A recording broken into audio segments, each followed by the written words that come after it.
दोस्तों, यह कहानी एक ऐसी स्त्री की है जिसकी जिंदगी अकेलेपन और अधूरी इच्छाओं की आग में सुलग रही थी। वह औरत वंचित थी उस प्यार, सुख और शांति से जो हर इंसान को एक पूर्ण जीवन का एहसास कराती है। लेकिन क्या होता है जब इस आग को बुझाने का प्रयास किया जाए? क्या यह कामना शांत हो सकती है या यह और भड़क उठती है? कहते हैं कि काम वासना इंसान के मन की सबसे गहरी और सबसे खतरनाक भूख है। यह वह अग्नि है जो भीतर से जलाकर राख कर सकती है। जब यह भूख शांत होती है तो मन को शांति और आत्मिक संतोष का मार्ग मिलता है। चलिए दोस्तों, आज की इस कहानी में देखते हैं कि उस औरत की प्यास को साधु ने किस प्रकार बुझाया। दोस्तों, बहुत समय पहले की बात है। किसी राज्य में एक छोटा सा गांव था। वहाँ के लोग साधारण और सरल जीवन जीते थे। इसी गांव के एक छोर पर एक विधवा स्त्री सुगंधा रहती थी। पति की मृत्यु के बाद वह बिल्कुल अकेली रह गई थी। उसकी कोई संतान नहीं थी, न ही कोई रिश्तेदार। सुगंधा मेहनत मजदूरी करके अपना गुजर बसर करती थी, लेकिन उसके दिल में एक खालीपन था जो उसे अक्सर बेचैन करता। वह अपनी रातें अक्सर जागकर बिताती और उसके भीतर यह एहसास गहराता जाता कि उसके जीवन में कुछ अधूरा है। पति के जाने के बाद जो सुख और मानसिक शांति उसे पति के सानिध्य में मिलती थी, वह अब उसे कहीं नहीं मिलती थी। दिन भर की थकान और रोजमर्रा की परेशानियों के बावजूद उसका मन अक्सर अतीत की स्मृतियों में खो जाता। एक दिन की बात है, उसी गांव के पास के प्राचीन मंदिर में एक साधु का आगमन हुआ। वह कोई साधारण साधु नहीं लगते थे। उनकी आंखों में गहरी शांति और चेहरे पर दिव्य तेज था। साधु ने मंदिर में अपना डेरा डाल लिया और कुछ दिन मंदिर में ही रुकने का फैसला किया। अगले दिन साधु ने गांव के घर घर जाकर भिक्षा मांगना शुरू किया, जो कि उनकी परंपरा का हिस्सा था। साधु ने हर घर का दरवाजा खटखटाया और लोग श्रद्धा से उन्हें भोजन और जल अर्पित करते गए। दोपहर का समय हो चुका था। साधु सुगंधा के घर पहुँचे। उन्होंने दरवाजे पर खड़े होकर आवाज दी, भिक्षा देही। सुगंधा दरवाजे के पास बैठी थी। जैसे ही उसने यह आवाज सुनी, वह चौंक गई। उसने दरवाजा खोला और साधु को सामने खड़ा पाया। साधु की आंखों की गहराई, उनके चेहरे का तेज और उनका शांत स्वभाव देखकर सुगंधा कुछ क्षणों के लिए स्थिर हो गई। उसने जल्दी जल्दी अंदर से भोजन लाकर साधु के हाथों में रख दिया। लेकिन इस दौरान उसके मन में एक अजीब सी हलचल होने लगी। साधु ने भिक्षा स्वीकार की और बिना कोई शब्द कहे आगे बढ़ गए।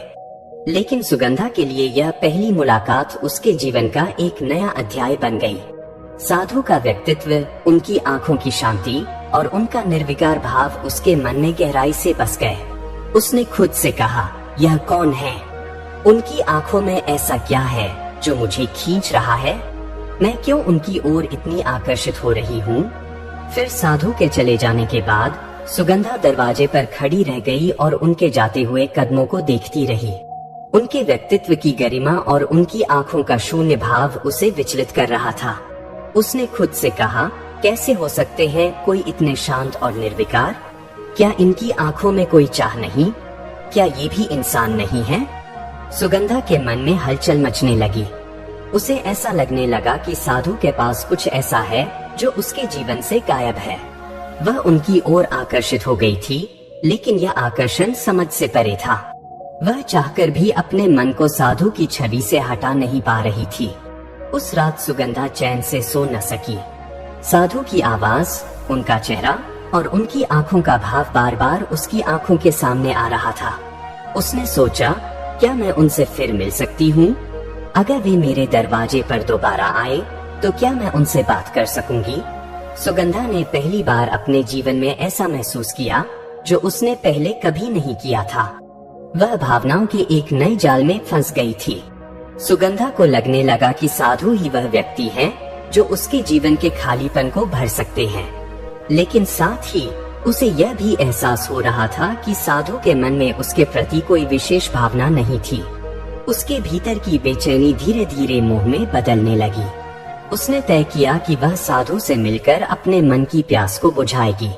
अगले दिन सुबह होते ही उसने मन ही मन तय कर लिया कि वह साधु से मिलने जाएगी। लेकिन मिलने का कोई बहाना होना चाहिए, यह सोचकर उसने अपने घर की रसोई में कुछ विशेष तैयार किया। उसने सुगंधित चावल और गुड़ के लड्डू बनाए और उन्हें एक साफ कपड़े में बांधकर मंदिर की ओर चल पड़ी, जहाँ साधु रुके हुए थे। सुगंधा ने मंदिर के प्रांगण में कदम रखा तो उसका दिल तेजी से धड़कने लगा। साधु वहीं एक कोने में बैठे ध्यान मग्न थे।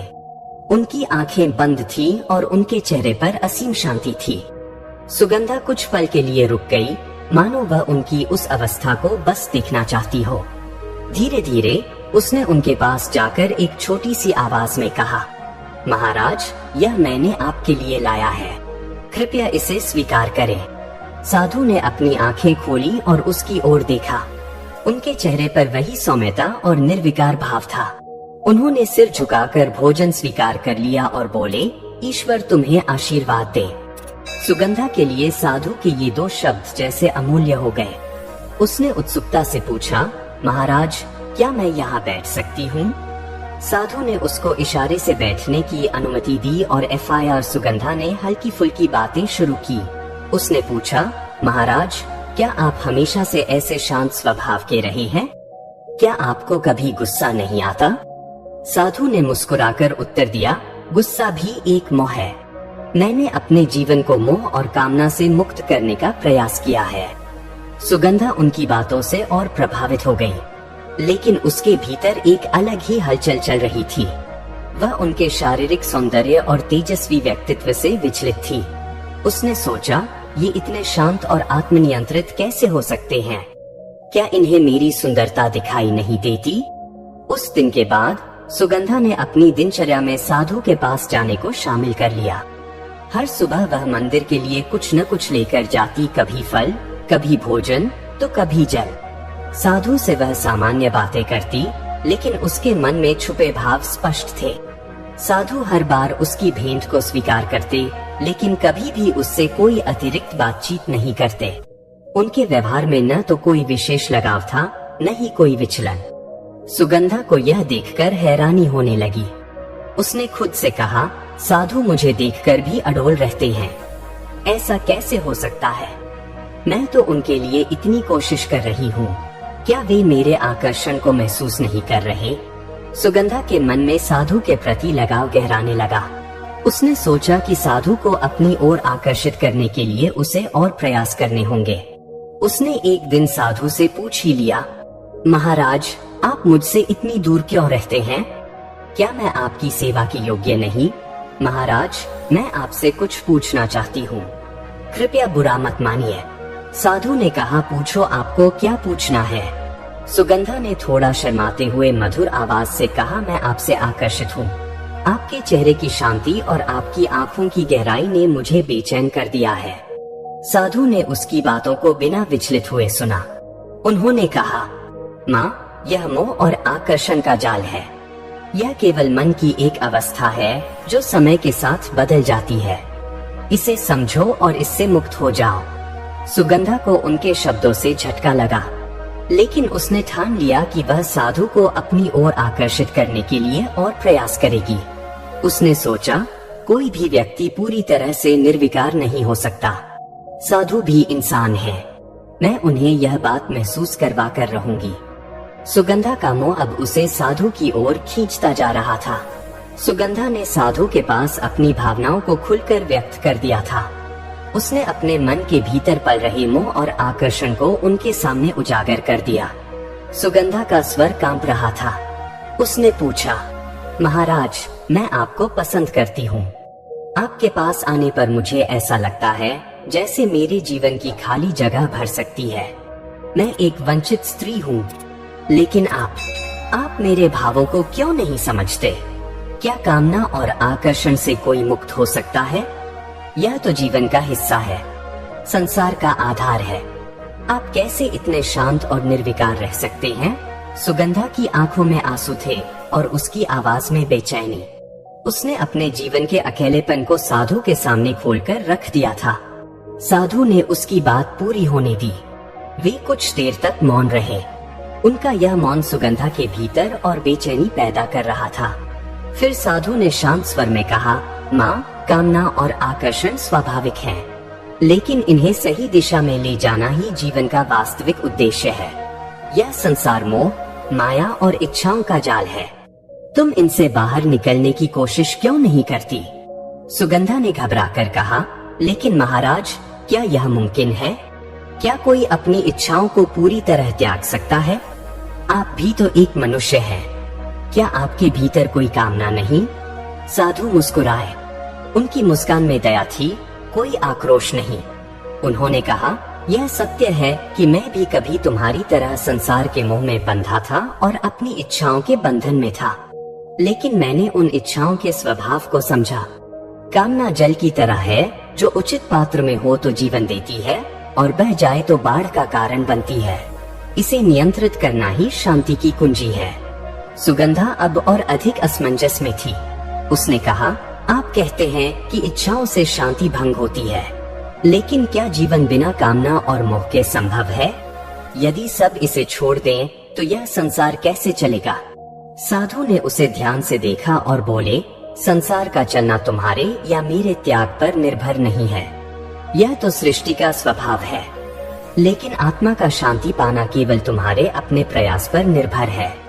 मोह का अर्थ है अपने भीतर की चेतना को भूलकर बाहरी संसार में सुख खोजने का प्रयास। और जब यह सुख अस्थायी हो तो मन बेचैन हो जाता है। सुगंधा ने प्रश्नवाचक दृष्टि से पूछा, तो क्या मोह और कामना में आनंद नहीं है? साधु ने गंभीर होकर उत्तर दिया, आनंद इनसे परे है। जो आनंद तुम मोह में ढूंढती हो वह क्षणिक है। सच्चा आनंद वह है जो भीतर से उठता है। इसे आत्मानंद कहते हैं। जब मन इच्छाओं से मुक्त हो जाता है, तब आत्मा अपने शुद्ध स्वरूप में आनंदित होती है। यही वास्तविक सुख है। सुगंधा की आंखों में सवाल और बढ़ने लगे। उसने कहा, लेकिन महाराज, मैं अकेली हूँ। मेरे पास कोई नहीं है। मेरी इच्छाएं ही तो मुझे जीने का कारण देती हैं। अगर इन्हें भी त्याग दूं, तो मेरे जीवन का उद्देश्य क्या रहेगा? साधु ने मुस्कुराते हुए कहा, तुम्हारा अकेलापन तुम्हारी सबसे बड़ी शक्ति बन सकता है। तुम वंचित नहीं, बल्कि मुक्त हो। संसार के बंधनों से पहले ही छूट चुकी हो। अब तुम्हारे पास अवसर है अपने मन को समझने का, अपने भीतर की चेतना को जानने का। सुगंधा ने धीरे से पूछा, तो मैं क्या करूं?